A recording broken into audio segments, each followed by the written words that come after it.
जय श्री कृष्ण। दोस्तों, स्वागत है आपका महाभारत युद्ध की इस रोमांचक श्रृंखला में। यदि आपने पहले 4 दिनों की घटनाएं नहीं देखी हैं, तो कृपया हमारी प्लेलिस्ट में जाकर उन्हें जरूर देखें। लिंक आपको डिस्क्रिप्शन में मिल जाएगा। आज हम बात करेंगे महाभारत युद्ध के 5वें दिन की, जो कुरुक्षेत्र की भूमि पर भीषण युद्ध, रणनीति और वीरता का प्रतीक बना। 5वें दिन की शुरुआत दोनों पक्षों द्वारा व्यूह रचना से हुई।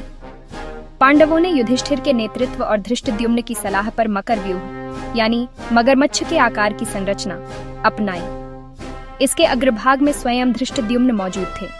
वहीं कौरवों ने भीष्म पितामह के नेतृत्व में गरुड़ व्यूह की रचना की। इस व्यूह के अग्रणी योद्धा भीष्म थे और उनके साथ द्रोणाचार्य, दुर्योधन तथा शकुनी भी प्रमुख स्थानों पर तैनात थे।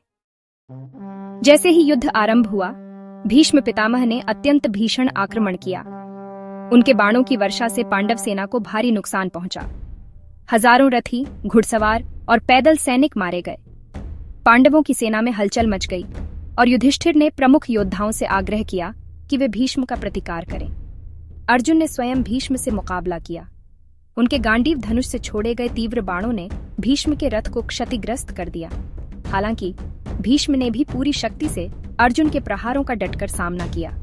इसी दौरान भीम ने कौरवों की सेना पर जबरदस्त आक्रमण किया। उन्होंने दुर्योधन के कई भाइयों को परास्त कर दिया, जिससे कौरवों की पंक्तियां बिखर गईं और पांडवों का मनोबल बढ़ा। सात्यकी ने भी इस दिन अद्भुत पराक्रम दिखाया। उन्होंने पहले द्रोणाचार्य से युद्ध किया, जिनके दिव्य अस्त्रों के कारण उन्हें थोड़ी देर पीछे हटना पड़ा। बाद में उन्होंने भीष्म को चुनौती दी, लेकिन वहां भी उन्हें भीषण प्रतिकार का सामना करना पड़ा।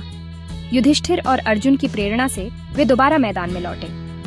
अभिमन्यु, अर्जुन के पुत्र, ने अपने शौर्य का परिचय देते हुए कई कौरव योद्धाओं के रथ तोड़े और अपने युद्ध कौशल से सबको प्रभावित किया। नकुल ने शल्य से भिड़ते हुए उनके रथ को क्षति पहुंचाई। वहीं सहदेव ने कृतवर्मा से जोरदार युद्ध किया। इन दोनों भाइयों की वीरता से कौरवों के दोनों मोर्चे कमजोर हो गए। पांडवों की बढ़ती ताकत देख दुर्योधन ने भीष्म से युद्ध को और तीव्र करने का अनुरोध किया।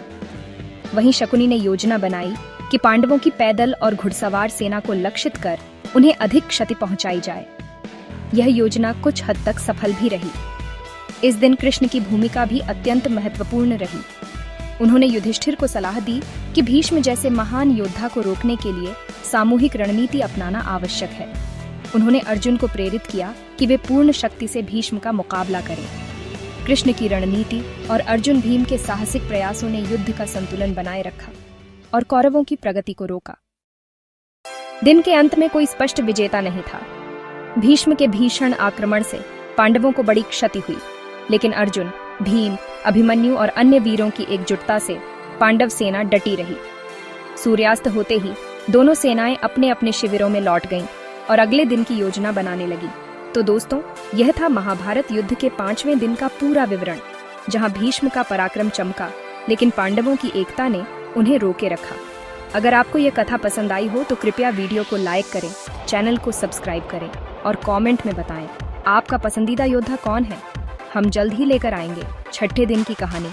तब तक जुड़े रहिए हमारे साथ। जय श्री कृष्ण।